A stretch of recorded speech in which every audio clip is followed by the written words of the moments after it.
Have you ever been hit by that overwhelming wave of jealousy? You know, the one that's just so exhausting and painful? Well, in this explainer, we're going to look at that powerful emotion in a new light, not as some kind of personal failing, but as a totally human response to anxiety. Let's get into it with a lot of understanding and compassion. I want to start by reading a post from someone who was brave enough to share what they're going through. It says, "I'm asking for help, advice, and anything useful. I have a problem with jealousy. My chest is constantly tight when something even small happens, even if I'm not in a relationship with the person I'm with. Sometimes I get really angry and I feel like ending everything so I don't feel bad." Wow.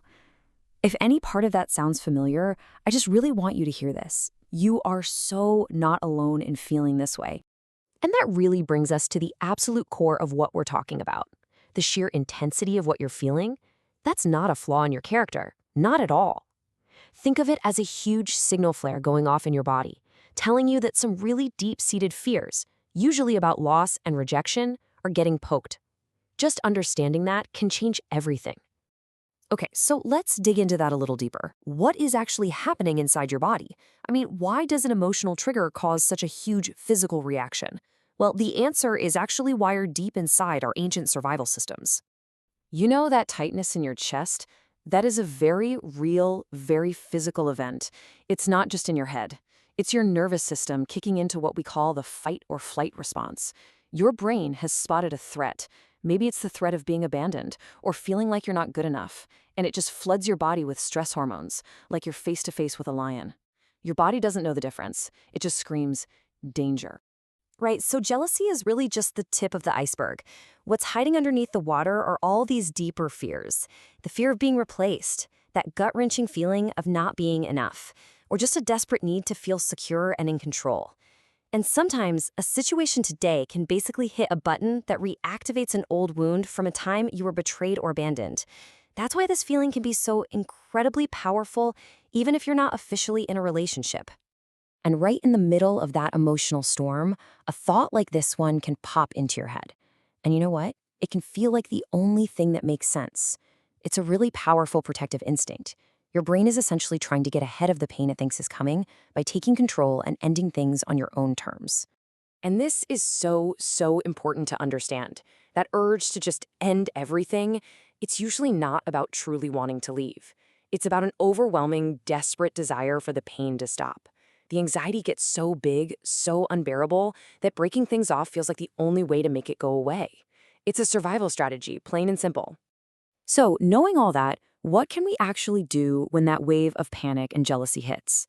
The number one rule is this: you have to address your body's physical reaction first. You can't reason with your thoughts until your body feels safe. So let's go over some first aid for those moments. Okay, here are 3 things you can do right away.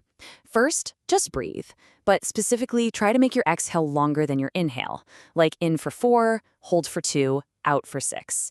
It's a simple trick that literally tells your nervous system, hey, we're safe. Second, name what's happening.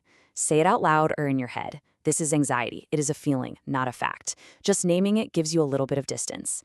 And third, and this is absolutely critical, make a pact with yourself that you will not make any big decisions until that physical storm has passed.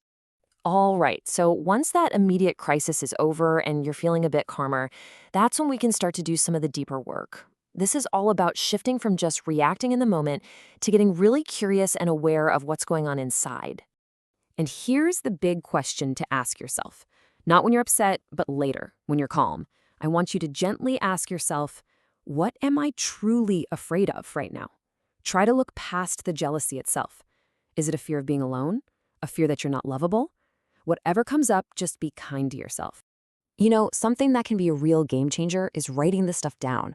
When you get all those swirling thoughts out of your head and onto a piece of paper, you can see them so much more clearly.